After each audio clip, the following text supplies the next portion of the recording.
Hey everyone, and welcome to We Blow Carts podcast. My name is Ash, and today I'm joined by my good friend Fabio. And today's topic is basically your first gaming memories. So, obviously, we've all been playing games for many a year, but we've all got those memories we hold fond of when we were young, um, when we were first getting into gaming, those first consoles, those first games we had. And today, that's what we're going to be talking about for a bit. So, Fabio, why don't you get us started? What sort of memories do you have, sort of as your first video gaming memories as such? Well, first of all, thank you so much for having me here. Like, it does feel just like the first episode of the XPL Party podcast. Really nice to be here and have these memories coming back from our, like, what, 6 to 7 months old podcast. But really nice. But going to the topic, well, my first experience as a gamer, going back to this retro style of gaming, I need to be honest that I never owned a console itself far back for a long time. My first experience was when I was playing an emulated game on my computer from at school. It was like 2004, and I was playing that classic NES Lion King game, Ah, and also I was playing Sonic. so one of the world's hardest games ever, The Lion King on NES Yeah, yeah, and SNES and yeah, stuff like that yeah. were terrible, aren't they? Yeah, yeah. Tell me about it. But like, I never managed to have time to play more than the first level, to be honest. But like, it was just so fun and magical. I don't know what to say about what intrigued me so much about that game, because it was like, again, it was my first experience as playing a true video game, and I was like, holy crap, what is this? But yeah, it was quite awesome. Right after that, my world completely changed, and I was always playing video games with my friends at their houses because, again, I never owned it to late a true video game. And I played not only Mega Drive and Super Nintendo, but I also played Nintendo 64 and PlayStation 1, like really really well done games, and it was just a golden age. Like, it was really awesome. When finally in 2010, yeah, pretty late again, I know, but like, I got as a Christmas present a video game system called Mega Drive 4. It's like a in Brazil, it was called that in Brazil, but like, to sum up everything about this console, it was a Mega Drive, but it wasn't necessarily an official Mega Drive. Like, the company that made that video game called Tactoy, they made a partnership with Sega where they allowed them to create this console with a compilation of a lot of games, and like, in do- in those games there were so many interesting games. Like, I played The Sims 2, FIFA 8, I played SimCity, Alex Kids, Alien Storm, Sonic again, always from 1, 2, 3. Like, it was just awesome. And oh yeah, of course, there's no way to deny my my the all the fun that I had by playing on this console. Right after that, my experience with video games were just more focused towards the arcade machines.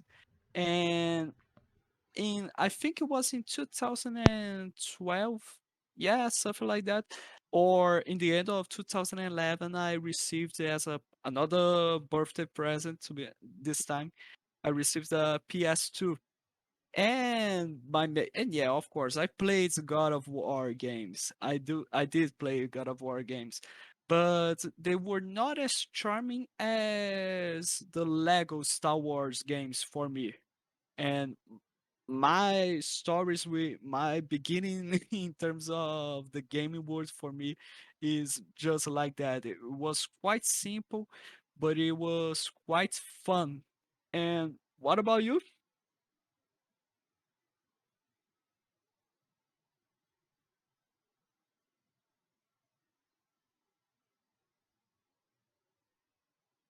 And we just lost the host, I Oh, I'm think. still here. I'm still here. Apologies. Yeah. So Hey, what an awesome first episode. We just like we were just discussing about this is not gonna be just like the first XPL Party podcast episode where we somehow fucked it up. And yeah, there's no way for that to not happen, no, and right? I left it on mute. I was trying not to make a lot of noise, but I'm just looking up at that Mega Drive 4 that you mentioned by Tectoy, and what makes me like really interested, there was a second version of this came out supposedly in 2010 that had like 100 games on it. It could play like Yeah. MP3 music. It had an SD card slot, and it also had like a Guitar Hero controller for a Guitar Idol game. I'm like, that is pretty cool. Exactly. That was like my favorite game from that system, and it was like the game that definitely made me have interest into learning to play guitar. And there I am playing guitar with like I started to play guitar with 11 years old, and now I'm like 24. So holy crap! Yeah, it's pretty cool though. Like I say, it had like officially licensed Mega Drive games. It had games made by the actual Tectoy company. It had Is that EA games, but like the mobile versions ported onto it. That's quite a cool little console I've what never ever heard about. like So it had four versions of the EA games. Like it had four versions of yeah, The Sims 2 and FIFA 8. To be honest, but that's pretty cool. That is pretty awesome. it Um, was a humble beginning. Let's be honest. Like I love sort of regional exclusive consoles where in certain countries they allow them licenses. Like, have you seen that? I think it's an N64 one in China where you mm, download the games over the internet. I thought that was really cool as well. I can't remember what it was called, but I've seen but it like, online multiple times, and I think that's really but sort of like, cool item. ru- but like running those games through emulation. I believe so. Yes, I don't believe it's official, like original hardware inside of them. So, um, Nice.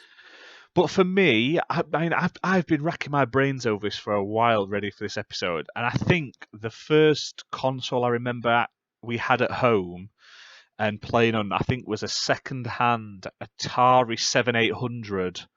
Now, Jesus Christ, you're old. I did no, I'm not though. Like I say, I was born after, in '89, so this came out sort of before me. But I think obviously because I was young, my parents didn't want to buy a new console, so they must have got it cheap somewhere second hand. But obviously I'm in Europe in the UK, so we didn't have the joystick that I think the American version had. We had like a controller with a couple of buttons on the front and like a D-pad, which wasn't half as awesome as the old Ataris with a stick on it. But I just remember there was a couple of games that sort of really stand out to me. So one that stands out is Food Fight, where you're that little, like you're like a kid running around being chased by chefs throwing stuff at you, trying Mm, to hit you, and you're basically running around throwing stuff at them. Um, there was Impossible Mission, which the only thing that really I remember about it was running back and forth and going up and down in the elevator. And basically, this is a game where you have to. It's like you go up and down this elevator into different floors and different rooms and stuff like that. And you're supposed to be like a spy or something. But I remember that fondly. That was one that I put a lot of time into as a kid. Like a lot like of time. I gotta ask you, like, you played those games on the Atari, right? Yeah. Did you somehow understand what was going on there or Not in stuff like Impossible that? Mission. Nah, I didn't have a clue. Honestly, I'm not Because gonna like lie. we all know how Atari goes in Fu- terms of here's the arts arts cover. Ah, there we go. And then here's the game. What the fuck's going on? Yeah, basically. But like I said, the ones we had were kind of basic, like Food Fight. It's obvious, but honestly, we're talking about the covers. They had that silver board around them, and they had like the hand drawn. They look like old school movie posters in the middle. but then they look Yeah. nothing like the actual game when you get them on. There wasn't any gameplay footage on the back or anything like that, if I remember, or there might have just been like one picture. But the actual front covers, you looked at them and you were like, "This looks amazing," and it Yes. never was. That that Compared. that sums up Atari. That there we go. And then Joust. Joust is the one I put probably the most time into in multiplayer co-op as well. Such a simple game. You're basically a knight riding on ostriches, and you jump across the screen, and you have to like stab each other to win, basically by jousting. Um, I love Joust, honestly. It's one of my favourite Atari games. That and Gallagher. I also had Gallagher, and Gallagher is a classic space shooter. It, it's one of the original greatest. But I think out of all my favourite Atari games that I can remember for playing as a kid, and there was probably more. I must admit, there could have been many more, but it's a long time ago now, 25 plus years. I can't remember half of the ones I played, but I do. Those ones always stand into my mind: Joust, Gallagher, Impossible Mission, and Food Fight. And then the first console I remember getting as a present and like owning Mm, properly was a Mega Drive at Christmas or my birthday because they're quite close together. And obviously with nice. Sonic the Hedgehog, Mm. nothing beats switching on a Mega Drive, it booting up, going Sega, and then experiencing Oh Sonic the yeah. Hedgehog.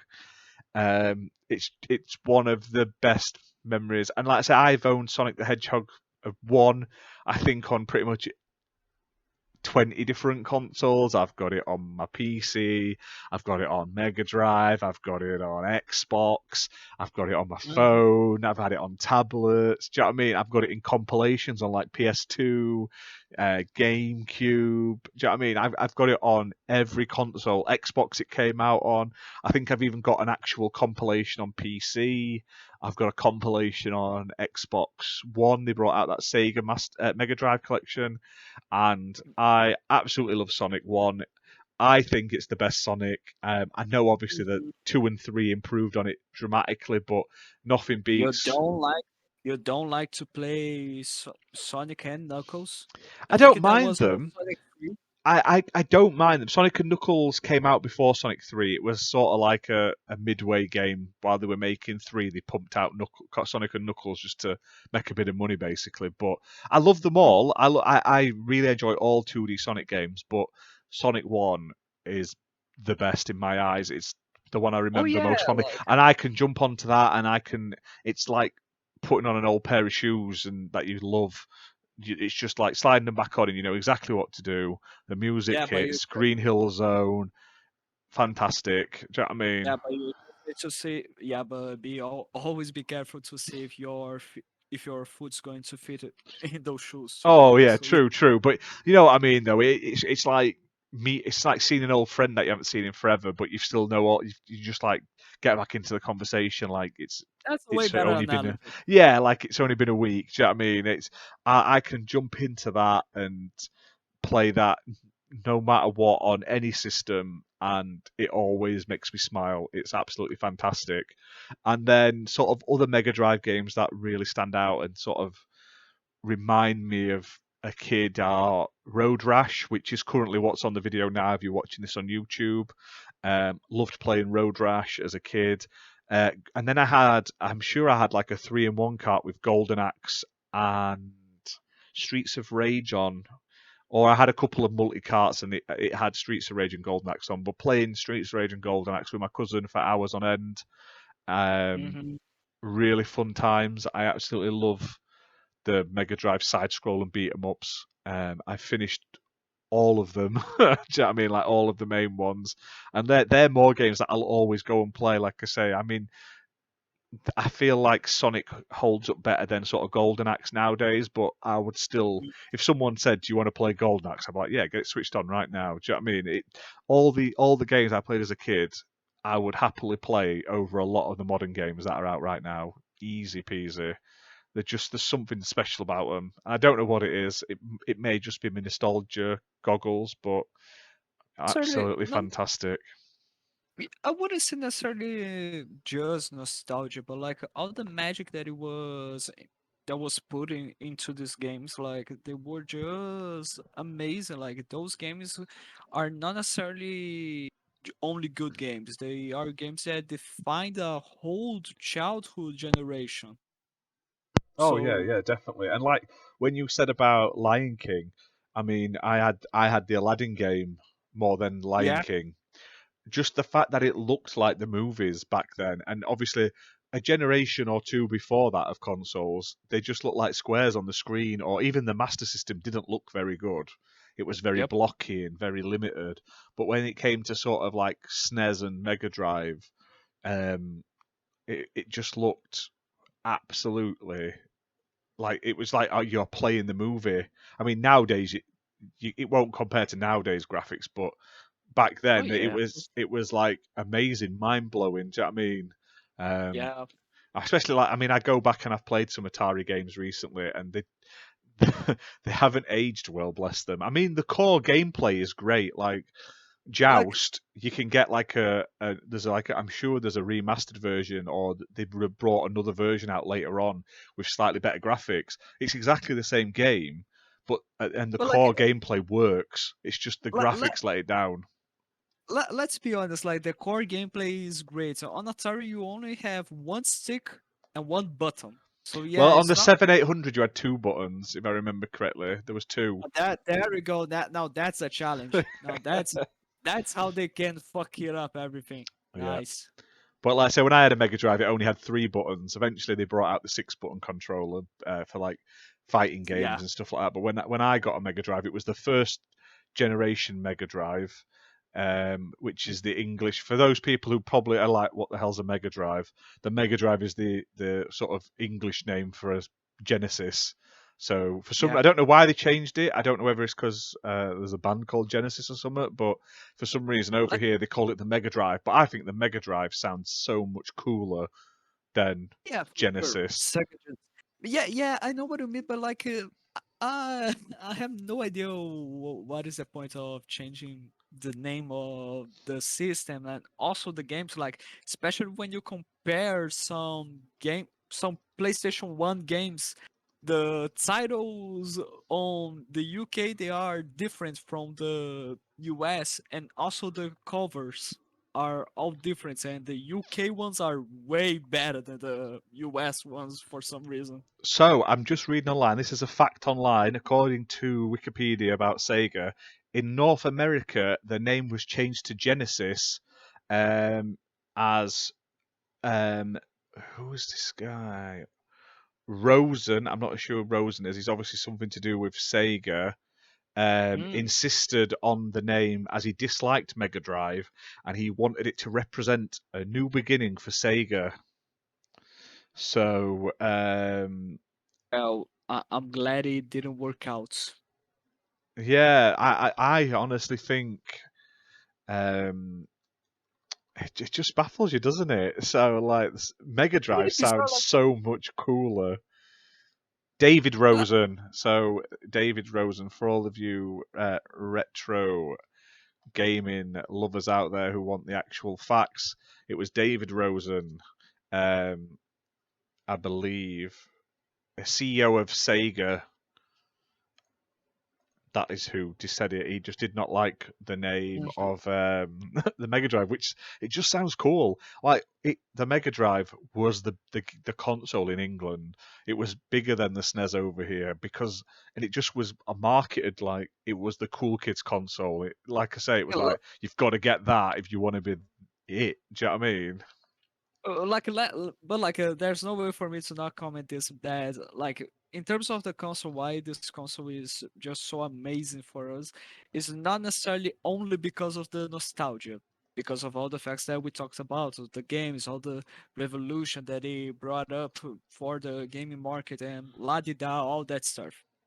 Okay, but the name is clearly just because of nostalgia. Like like if we ended up growing up with the name Sega Genesis, we would be bragging about saying that Sega Genesis would is so much better. Like you Oh, know I'm right. I'm assuming we probably would, but I can't see a way it's better. And got to think Because you grow up. the Because Mega you Drive. grew up with Mega Drive. Goddamn. There isn't a Genesis 4. There's only a Mega Drive 4, mate. There was never a Genesis There we 4. go.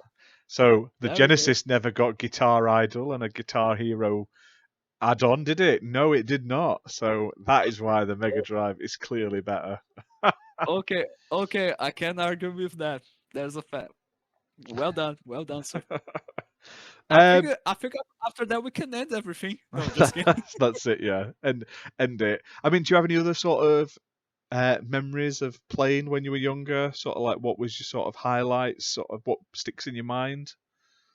My highlights I just mentioned, like all my memories from with the Mega Drive 4 and the PS2, like they were not necessarily meant to be they're not necessarily meant to like oh yeah, I played every single game Mm, from those consoles. I know I didn't, but I just enjoyed what I had because yeah, i I didn't have the resources to play all of those games, and like I was so glad to finally be able to have the to have a console at home and to play what I was able to play and have fun what I had back there. yeah. Like it was a really different time from what we have today, where Oh, yeah. we have a lot we have a lot of resources, and then so many games are now just like considered unimportant, and they are not recognized where they should be recognized. And we have a lot of offer, and most of that offer is pretty bad if we analyze a lot of the games that we have throughout these years. But yeah, we had a pretty good beginning Oh, yeah, with definitely. the Mega Drive, and definitely was one of the best consoles that I ever, in quotations, had. Yeah. I used to love going around to my friends playing his PS2 as well. Like I say, I didn't have a PS2 when I was younger. I went GameCube, um, which Ah, I nice. don't regret. But everyone else had a PS2. Literally everyone had PlayStation 2, and I didn't end up getting a PlayStation 2 till long after. Ah, Um, maybe but maybe I it's used because to. of maybe it's because of the all the rivalry between PlayStation 1 and Nintendo 64, and then we all know what that I'd happened. never had an N64 though. I had a PlayStation 1 and loved it. And it was chipped as well because obviously that was the only reason my parents would get me it because they knew someone who they worked with who could chip it. So I was allowed to get one because I could get games slightly cheaper. I mean, I still bought proper games, but that was the excuse for me getting one was that they could get it chipped from a guy they knew at work. But yeah, which is weird because I used to love the PS1, and then instead of going for the PS2, I went for GameCube, and it was all because of the adverts with like Luigi's Mansion and the Rogue Squadron, is it, or Rogue Leader? Um, and Yeah, something like that. I got that, and I never got a PS2 for ages, but I remember playing Tekken. I think it was Tekken 4 and Tekken Tag a lot with my friends. On the PS1. No, on the PS2 was Tekken Ah, Tag and okay. Tekken 4. But just playing that bowling, we play the bowling more than the fighting, and it was absolutely we had a good laugh, I must admit, and I was always Yeah. jealous because they had the multi tap. I mean, you didn't need a multi tap on the GameCube, but there wasn't a lot of 4 player stuff I had. But he had my friend had loads of cool games. GoldenEye, not GoldenEye, Nightfire, 007 Nightfire, playing 4 player with the multi tap plugged in into the front, the big Mm-hmm. fat black thing. Oh man, absolutely fantastic. We would probably put in hours on hours on hours, and then we'd go back and then we'd play like single player games like Jack and Daxter and stuff, but we'd just take it in turns. Like no one does that anymore. Like taking it in turns on lives and stuff because you don't get like lives and stuff anymore. It's not the same. So it's a sort of a piece of gaming that's slowly being forgotten. Same as couch co-op. I think that I prefer and I remember all these Play games that. fondly because it was all couch co-op. There was no online. There was no 12-year-old telling me what they were doing to my mum. There was nothing of that. It was Like just fun, and you like were sat with your would you mates. say but like would you say that couch co-op is actually dying? Yeah, I feel couch co-op is currently on life support, or it's like someone who's on his cardiac arrest and they're currently pumping its heart and blowing into its mouth, and Jesus Christ! it's on its last legs, and eventually they're just going to stop giving up the pumps on the chest, or they're going to switch the machine off. It's slowly being forgotten. Very few games include it. Some of the games that like nowadays, a lot of games that include co-op modes that you can play same screen, but the second player is just not really even playing. It's like playing as Tails in Sonic 2, where Tails doesn't even exist. If Sonic goes too fast, whoever's playing as Tails just loses the character. That's what Yeah. modern co-op feels like. Um, whereas back in the day, you had everything had multiplayer. I mean, I'm not saying it's totally gone. The indie games are keeping it alive. Fighting games are still sort of keeping it alive and stuff. No, But not all indie games. So let's be honest. There are some first party titles from those big companies that are nowadays having couch co-op. yeah, there's some. Like I say, Battletoads had it and stuff, and Streets of Rage had it. But Yeah. it's about a 5% out of 100 that support it nowadays, and it's sad because back in the day, if it had multiplayer, it had couch co-op. Do you know what I mean? Yeah, And even yeah, I games know. that didn't have multiplayer had co-op, like story modes and stuff. And it's just slowly been lost, and it's sad to see. But I'm looking forward. I'm looking forward to stuff to sort of recapture that magic one day, and not even just sort of like co-op, but sort of like like the Atari games where it was just everyone sort of for themselves on the screen and stuff like that, trying to rack up the most points. I love games Hmm. like that. It's just something you can pick up and play, and I hope one day it eventually makes like a triumphant return. I feel like mobile has taken away from it as well because everyone just plays on the phones now. Do you know what I mean? So Yeah, and I gotta be honest, in terms of everyone playing games on their phones, I think it's sad. Like they are missing all the magic that it is for you to, after a tiresome day of school, just laying down in your living room, turning on your TV, and then you hear that yeah, magical Sega. Like yeah. it's just oh, holy crap. Or the PS1 intro, like I don't Oh care. yeah, It was beautiful. yeah. They are the two best console intros ever. Literally, I totally agree with you. They like I say honestly, I think out of retro consoles, like far back consoles, the PlayStation One is probably my favorite out of everything because just by the sheer amount of games it had, there was much variety, and we started to get over here in the UK. We started to get some of the sort of weirder and wackier sort of Japanese style games like Bishi Bashi and stuff. But like I Hmm. say, it doesn't count as my sort of earliest memories. They're stuck for Mega Drive and Atari, and I love them both. They're both fantastic.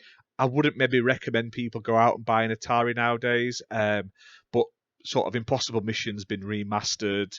Joust and stuff like that are available. Gallagher are available on multiple different compilations on many different consoles. I think you can even get Joust on Xbox nowadays. I'm sure there's a copy of it on there. I'm gonna have a look. And Well, but like if you're not able to find it on your nowadays console, you can clearly find it on emulation downloads and softwares. Like thank yeah, God. Like I know there's not that it is not necessarily legal, but thank God we have the means to emulate those games that have back that magical experience that we had back in the day. You know oh what I yeah, mean? as well as but you got to think though these cartridges aren't going to last forever. The internals on the old Exactly. carts. I mean, I was There, reading something there's too, yesterday about there's too, DS cartridges dying. So there, what does that there's too say? much there's too much speed Yeah, speeds inside those which is ironic. cartridges. We're called We Blow Carts, and that is the main contribution to destroying retro cartridges. But we can't lie. We Exactly. all pulled it out when it said it didn't work or it couldn't register it.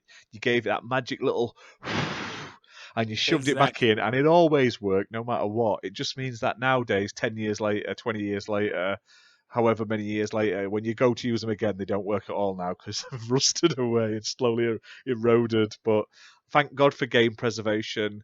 Thank God for I hate to say it, the Atari VCS because at least it's got the Atari Ah, Vault on it, which means you can play these old Atari games. Thank God for stuff like the Evercade that lets you play arcade games and Atari What games and is the stuff. first Thank God for dinosaur? thank God for the Mega Drive collections, the Namco collections, the Yeah. SNK collections, for finally bringing these back out, and even the mobile ports. I mean, the mobile Mega Drive ports are absolutely fantastic now, especially the Sonic one, because that was done by the people that did Sonic Mania, and that they did that before Sonic Mania, but you can tell it was done with love because it's such a good port and it plays fantastic. So, luckily, most of the games we've talked about today, you can still play in some form legally.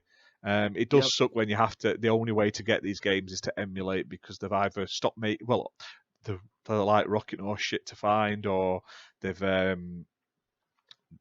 just stupidly expensive.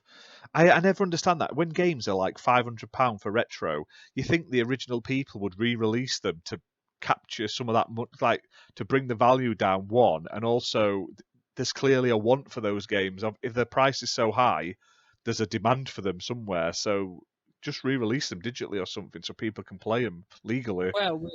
Well, we do have some. We do have some people that try to do this. It's called the the SNES Mini Classic Yeah, and the PS1 Mini. and And yeah, this while the SNES Mini was pretty awesome, the PS1 Classic was terrible. However, the Mega complete. Drive Mini was awesome. Oh yeah, but like the Mega Drive Mini was really, when was it released? 3.5 years ago, I think. Oh, okay, so it's not that far away. Okay, fair enough. No, no, but I've had all of the mini consoles, and the SNES and the Mega Drive one stand out. The NES one Mhm. is pretty poor, and the PlayStation one. Do you know what? The PlayStation one plays fine. It's just But it's so lazily done, and the game selection is not let's the be best. honest. The PS1 Classic, it's only worth it if you are going to hack it and then play adds a ton of other games through emulation. Yeah, like, That's or it. if you bought those True Blue mini packs as well. But other than Yeah. that, that's a discussion for another time. But we'll wrap this episode up there then. Fine. Thank you for coming on and joining me today to talk about our gaming memories. Um, if you've liked this video, please give us a like and subscribe. We're going to be putting these retro podcast episodes up as often as possible. They're also going to be available on Spotify and other podcasting services soon, so just keep an eye out. I will be sharing them on our social media. And you can also join us if you're into your more modern consoles as well. We do an Xbox focused, but we also talk about other console podcast every Saturday, or every Saturday as often as we can do them. And that starts at 8 p.m. UK time. I'm the host, Fabio is my co host, and we're joined by gamers from all over the world talking about the week's gaming news, basically, and what we've been playing on sort of our modern gaming consoles. So please check that out as well. It is live on the channel, and hopefully we'll see you for another episode very soon. Thanks so much, everybody. Bye bye. Bye bye.